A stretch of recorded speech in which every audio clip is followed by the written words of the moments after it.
وكان من دعائه عليه السلام عند الشدة والجهد وتعسر الأمور: اللهم صل على محمد وآل محمد. اللهم إنك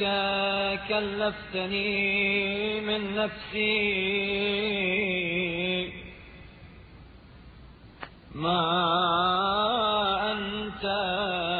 أملك به مني،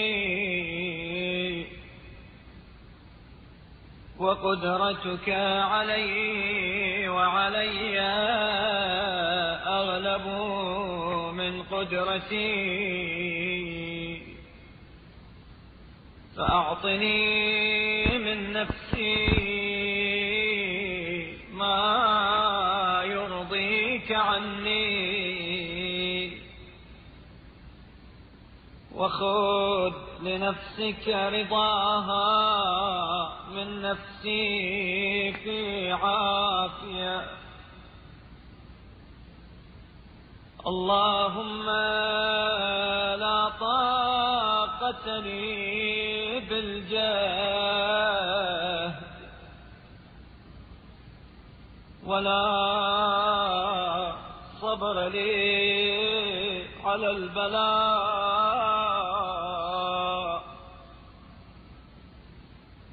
ولا قوة لي على الفقر،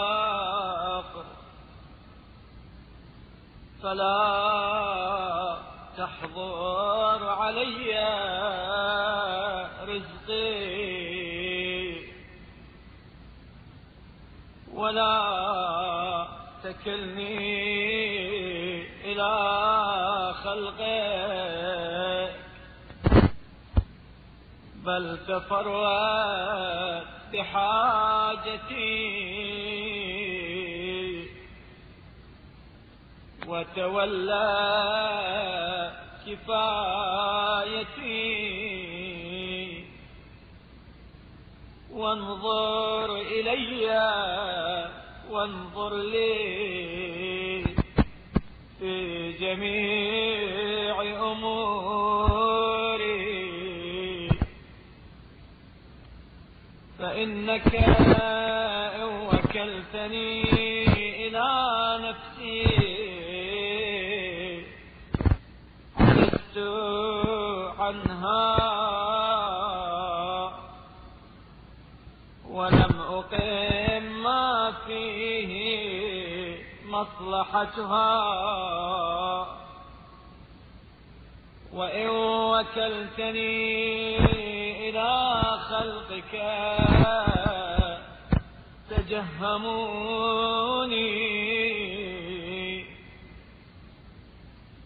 وإن ألجأتني إلى قرابتي حرموني، وإن أعطوا قليلا نكدا، ومنوا علي طويلا، وذموا كثيرا، فبفضلك اللهم فاغنني، وبعظمتك فانعشني، وبسعتك فابسط يدي، وبما عندك فاكفني. اللهم صل على محمد وآله وخلصني من الحسد واحصرني عن الذنوب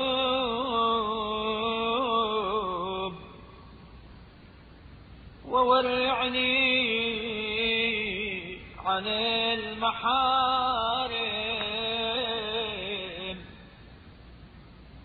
ولا تجرئني على المعاصي واجعل هوايا عندك ورضاي فيما يرد علي منك وبارك لي فيما رزقتني وفيما خولتني وفيما أنعمت به علي واجعلني في كل حالاتي محفوظا مكلوءا مستورا ممنوعا معاذا مجارا. شدائد و مشکلات کے موقع پر امام چہرم حضرت امام زین العابدین علیہ السلام کی دعا. اے میرے معبود، تو نے اصلاح و تہذیب نفس کے بارے میں جو تکلیف مجھ پر عائد کی ہے اس پر تو مجھ سے زیادہ قدرت رکھتا ہے، اور تیری قوت و توانائی اس امر پر اور خود مجھ پر میری قوت و طاقت سے فزوں تر ہے. لہذا مجھے ان اعمال کی توفیق دے جو تیری خوشنودی کا باعث ہوں، اور صحت و سلامتی کی حالت میں اپنی رضامندی کے تقاضے مجھ سے پورے کر لے. بار الہ پروردگار، مجھ میں مشقت کے مقابلے میں ہمت، مصیبت کے مقابلے میں صبر، فقر و احتیاج کے مقابلے میں قوت نہیں ہے. لہذا میری روزی کو روک نہ لے اور مجھے اپنی مخلوق کے حوالے نہ کر، بلکہ براہ راست میری حاجت برلا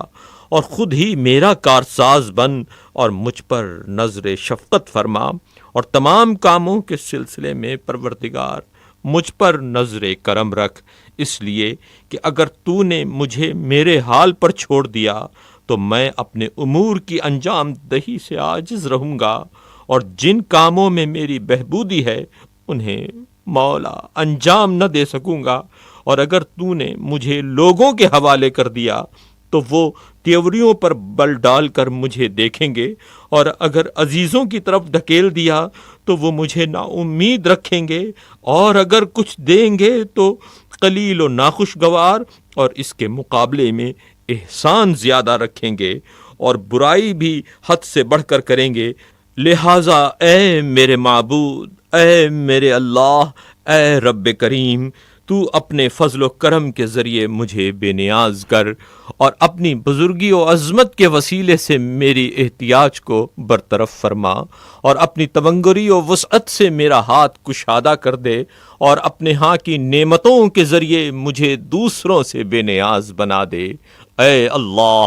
رحمت نازل فرما محمد اور ان کی آل پر، اور مجھے حسد سے نجات دے، اور گناہوں کے ارتکاب سے روک دے، اور حرام کاموں سے بچنے کی توفیق دے، اور گناہوں پر جرأت پیدا نہ ہونے دے، اور میری خواہش و رغبت اپنے سے وابستہ رکھ، اور میری رضامندی انہی چیزوں میں قرار دے جو تیری طرف سے مجھ پر وارد ہوں، اور رزق و بخشش و انعام میں میرے لیے افزائش فرما، اور مجھے ہر حال میں اپنے حفظ و نگہداشت، حجاب و نگرانی اور پناہ و امان میں رکھ. اللهم صل على محمد وآله واغض عني كل ما ألزمتني وفرضته علي لا في وجه من وجوه طاعتك أو لخلق من خلقك، وإن ضعف عن ذلك بدني ووهنت عنه قوتي ولم تنله مقدرتي ولم يسعه مالي ولا ذات يدي، ذكرته أو نسيته هو يا ربي مما قد أحصيته علي وغفلته أنا من نفسي، فأده عني من جزيل عطيته وكبير ما عندك، فإنك واسع كريم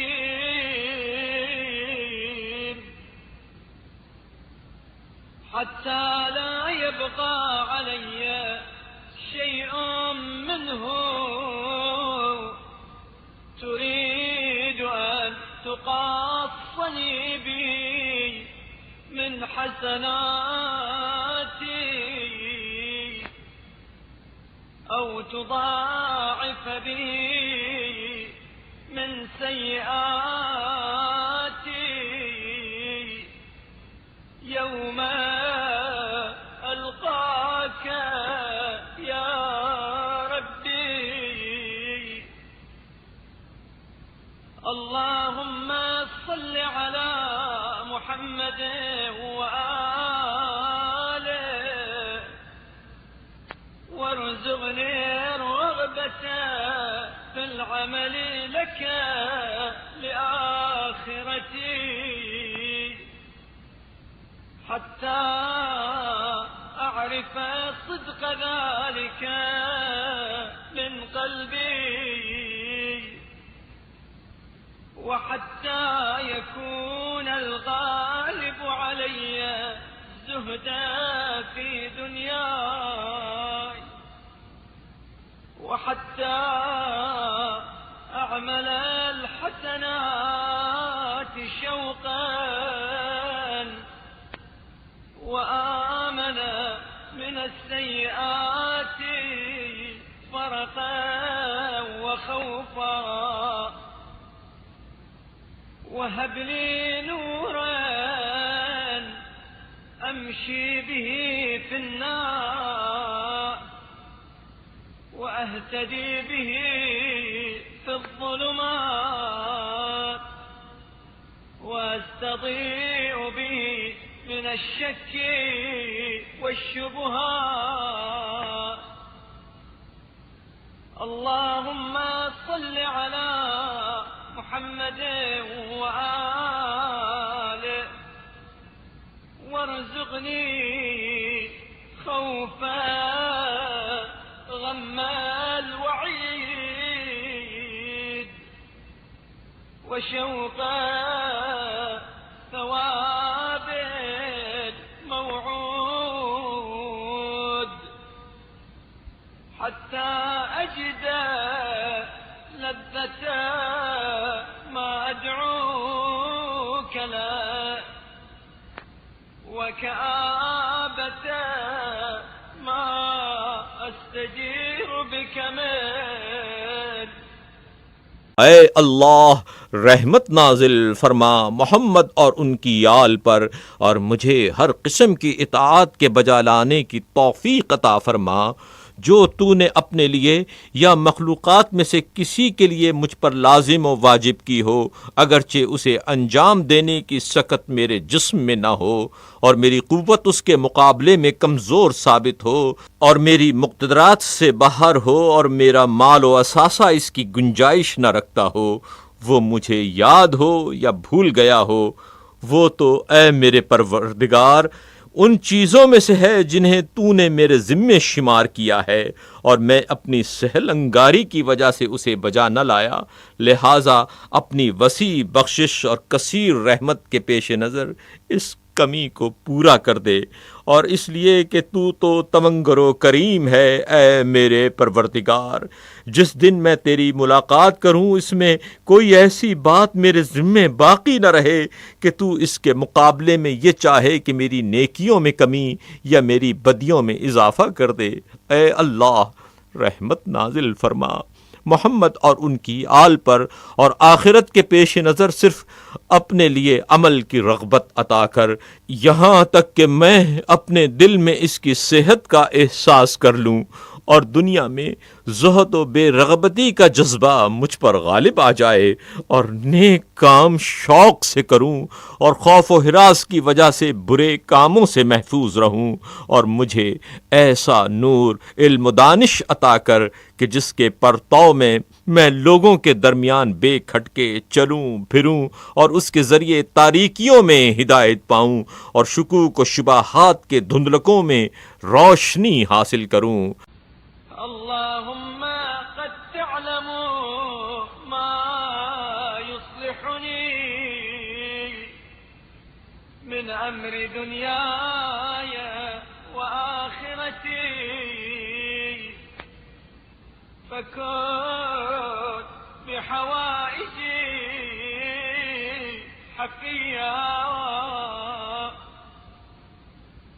اللهم صل على محمد وآل محمد، وارزقني الحق عند تقصيري في الشكر لك بما أنعمت علي في اليسر والعسر والصحة والسقم، حتى أتعرف من نفسي روح الرضا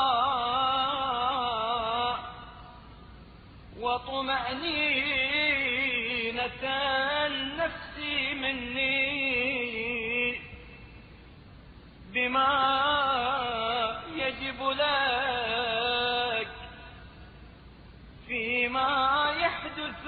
في حال الخوف والأمن والرضا والسخط والضر والنفع. اللهم صل على محمد وآله، وارزقني سلامة الصدر من الحسد، حتى لا أحسد أحدا من خلقك على شيء من فضلك، وحتى لا أرى نعمة من نعمك على أحد من خلقك في دين أو دنيا أو عافية أو تقوى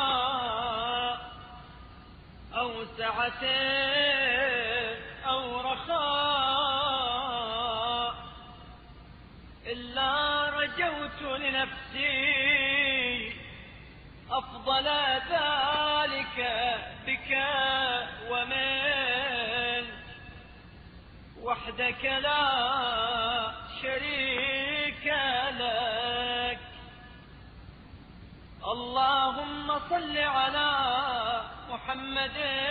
وآله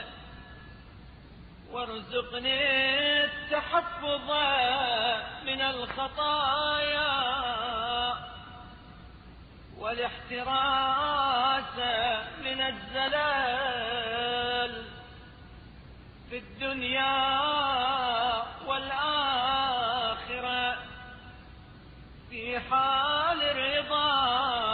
والغضب، حتى أكون بما يرد علي منهما بمنزلة سواء، عاملا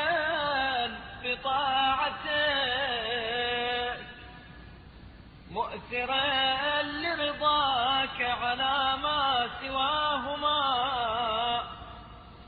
في الأولياء والأعداء، حتى يأمن عدوي من ظلمي وجوري، وييأس وليي من ميلي وانحطاط هواي، واجعلني ممن يدعوك مخلصا في الرخاء دعاء مخلصين المضطرين لك في الدعاء، إنك حميد مجيد برحمتك يا أرحم الراحمين. بار الہا، جن چیزوں سے میرے دینی اور دنیاوی امور کی بہبودی وابستہ ہے تو انہیں خوب جانتا ہے، لہذا میری حاجتوں کی طرف خاص توجہ فرما۔ اے اللہ، رحمت نازل فرما محمد اور ان کی آل پر، اور خوشحالی و تنگ دستی اور صحت و بیماری میں جو نعمتیں تو نے بخشی ہیں ان پر ادائے شکر میں کوتاہی کے وقت مجھے اعتراف حق کی توفیق عطا کر، تاکہ میں خوف و امن، رضا و غضب اور نفع و نقصان کے موقع پر تیرے حقوق و وظائف کے انجام دینے میں مسرت قلبی و اطمینان نفس محسوس کروں۔ اے اللہ،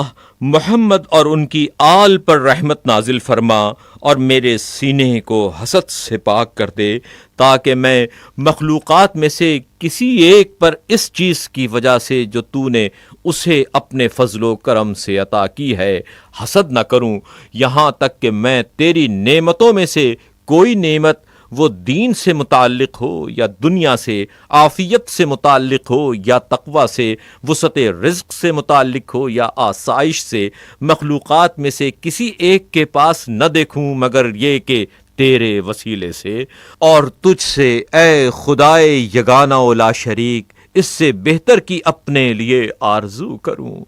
اے اللہ، محمد اور ان کی آل پر رحمت نازل فرما اور دنیا و آخرت کے امور میں خواہ خوشنودی کی حالت ہو یا غضب کی، مجھے خطاؤں سے تحفظ اور لغزشوں سے اجتناب کی توفیق عطا فرما، یہاں تک کہ غضب اور رضا کی جو حالت پیش آئے میری حالت یکساں رہے اور تیری اطاعت پر عمل پیرا رہوں، اور دوست و دشمن کے بارے میں تیری رضا اور اطاعت کو دوسری چیزوں پر مقدم کروں، یہاں تک کہ دشمن کو میرے ظلم و جور کا کوئی اندیشہ نہ رہے، اور میرے دوست کو بھی جنبداری اور دوستی کی راہ میں بہہ جانے سے مایوسی ہو جائے، اور مجھے ان لوگوں میں قرار دے جو راحت و آسائش کے زمانے میں پورے اخلاص کے ساتھ ان مخلصین کی طرح دعا مانگتے ہیں جو اضطرار و بیچارگی کے عالم میں دست بدعا رہتے ہیں۔ بے شک تو قابل ستائش و بزرگ و برتر ہے۔